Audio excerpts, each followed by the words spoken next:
Olá, gente, tudo bem? Depois da gente ter feito essa primeira revisão, né, agora a gente pode começar a introduzir alguns conceitos novos daquilo que a gente vai trabalhar ao longo dessas semanas em que a gente vai ter aulas, digamos, virtuais. Essa atividade, essa aula de hoje, ela consiste na atividade referente à semana do dia 23 ao dia 27 de março, tudo bem? Então a gente vai desenvolver vou postar um conjunto de materiais para vocês e vai existir uma tarefa para que vocês façam e me entreguem até semana que vem via Google Classroom, ok? Qual que vai ser a estrutura dessa aula de hoje, dessa atividade de hoje? Bom, tem uma primeira parte introdutória, mais teórica, e posteriormente eu vou disponibilizar a gravação de 2 experimentos, e esses 2 experimentos serão a base para você executar, fazer a tarefa que você vai me entregar daqui a 2 semanas. Tudo bem? Bom, o que a gente vai falar hoje? Do que eu vou falar nessa aula com vocês? A gente vai falar de velocidades ou velocidade de transformações químicas. Tá? Como eu falei, é importante que a gente compreenda os fenômenos, interprete esses fenômenos e consiga descrevê-los. Uma vez que a gente compreende esses fenômenos, interpreta, consegue descrevê-los, a gente pode pensar em alterar as características desses fenômenos. Então, bom, as reações acontecem com uma certa velocidade. Será que a gente consegue aumentar a velocidade dessas reações? Ou será que a gente consegue diminuir a velocidade dessas transformações? Isso é importante, industrialmente, socialmente, economicamente. Isso tem importâncias. Só que a gente não vai partir de transformações químicas a princípio. A gente vai falar inicialmente de um fenômeno que está acontecendo no nosso dia a dia, que é o espalhamento do vírus que causa a doença Covid-19. E aí você vai me perguntar, o que tem a ver o espalhamento de um vírus ou a pandemia que está acontecendo com as transformações químicas?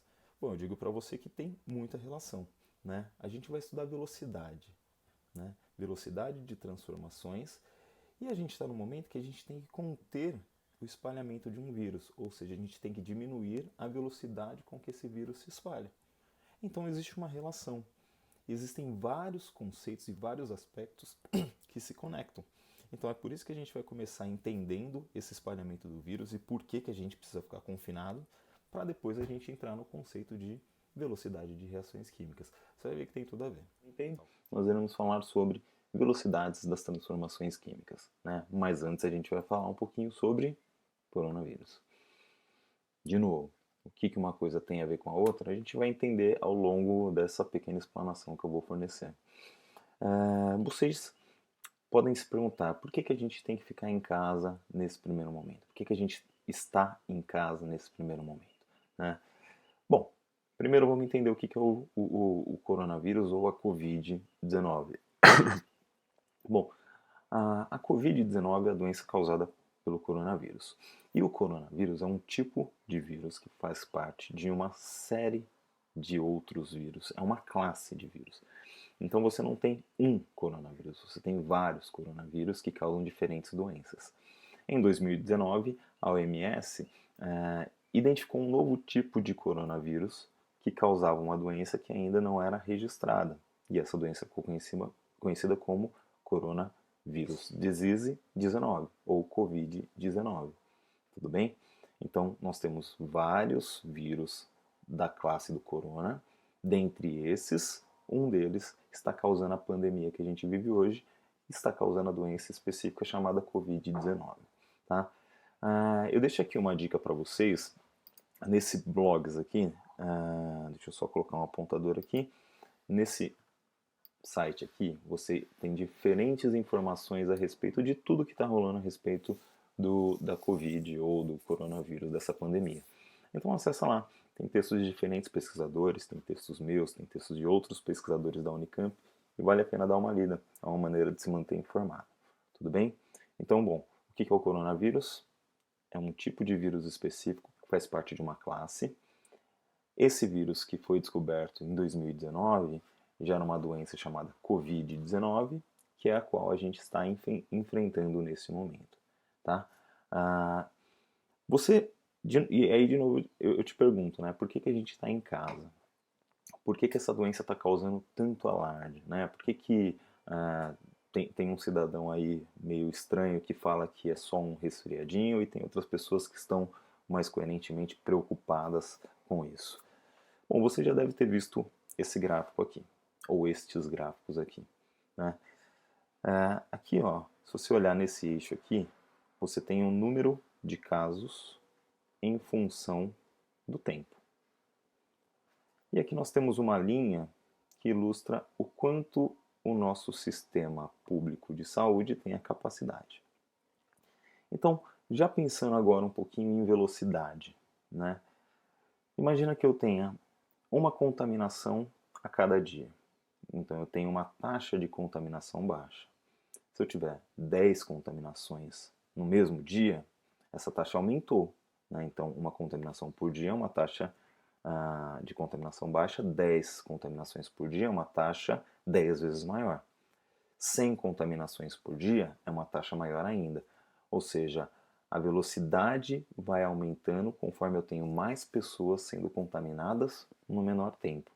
Você pode associar com diversas coisas. Se eu ando 10 quilômetros em uma hora, eu tenho uma velocidade 10 quilômetros por hora. Se eu ando 100 quilômetros em uma hora, é uma velocidade maior. No caso de contaminantes ou contaminados, é a mesma coisa. Então, 10 contaminados em um dia é uma velocidade. 100 contaminados em um dia é uma velocidade maior de espalhamento desse vírus. Então, o que aconteceu em alguns países, como por exemplo a Itália, né?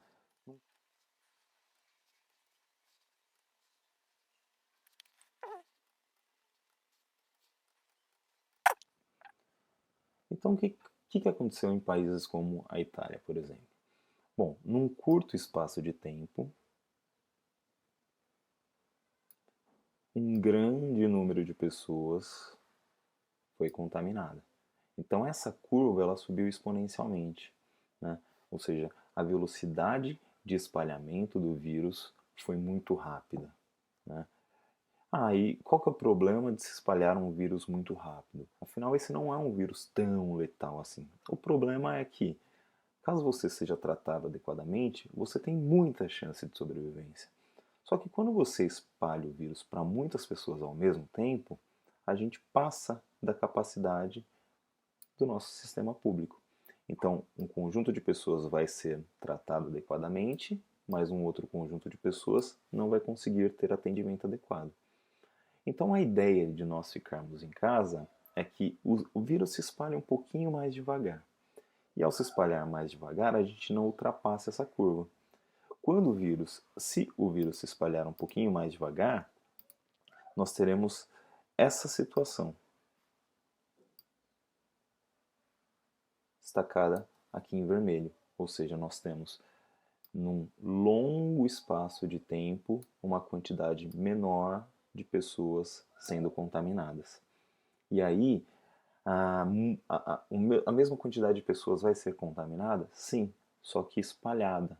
Então, uma pessoa se contamina, se cura. Daí outra pessoa se contamina e se cura. Aí outra pessoa se contamina e se cura. E nisso a gente consegue manter o sistema de saúde público sem estar abarrotado, sem estar lotado. Então essa é a grande ideia, né? Todos nós provavelmente iremos ser contaminados pelo vírus? Sim, todos nós provavelmente iremos ser contaminados pelo vírus.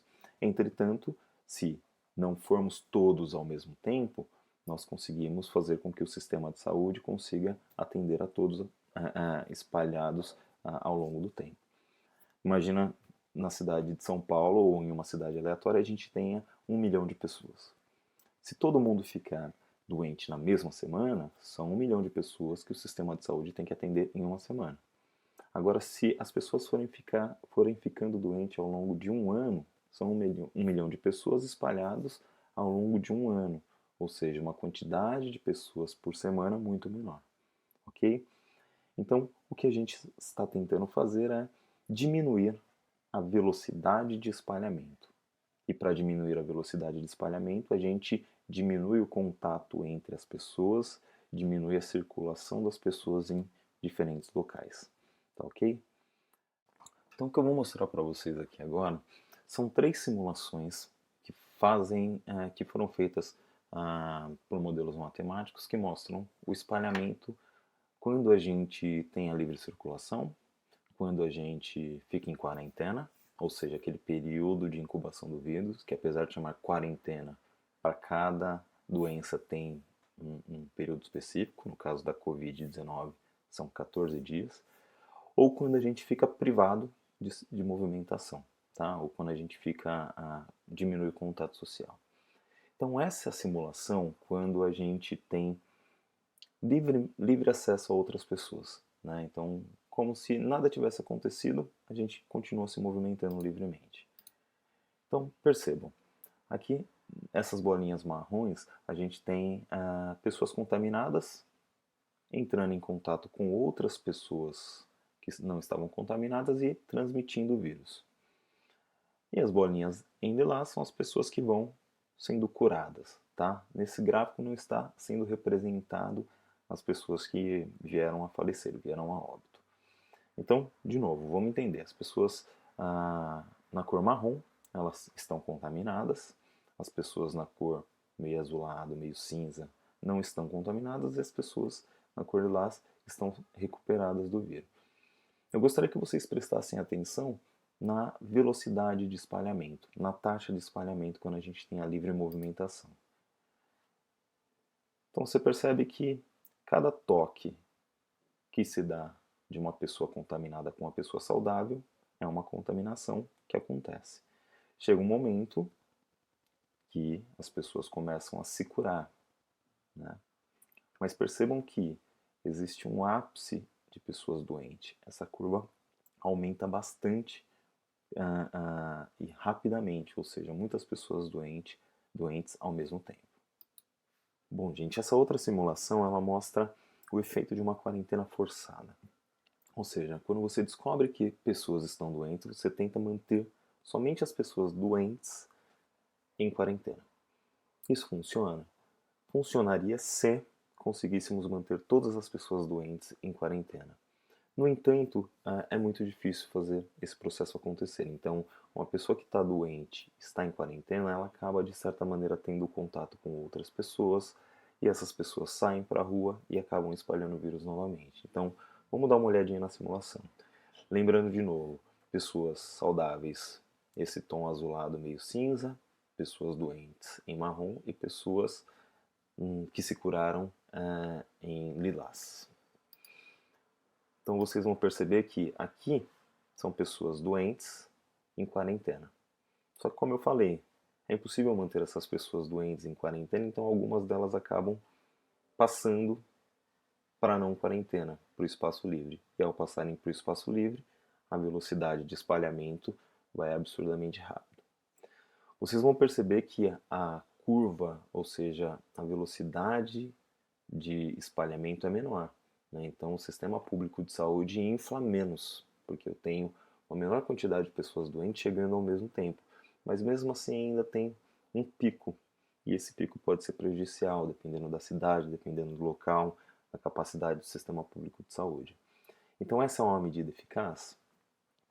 Ela é, de certo modo, eficaz, mas existem medidas mais eficazes do que essa.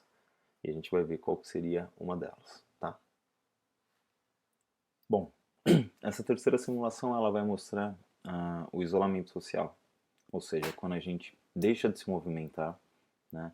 E nessa simulação apenas 1/4 da população permanece em movimentação e os outros 3/4 ficam em isolamento social, ou seja, deixam de compartilhar espaços comuns, né? Ficam parados.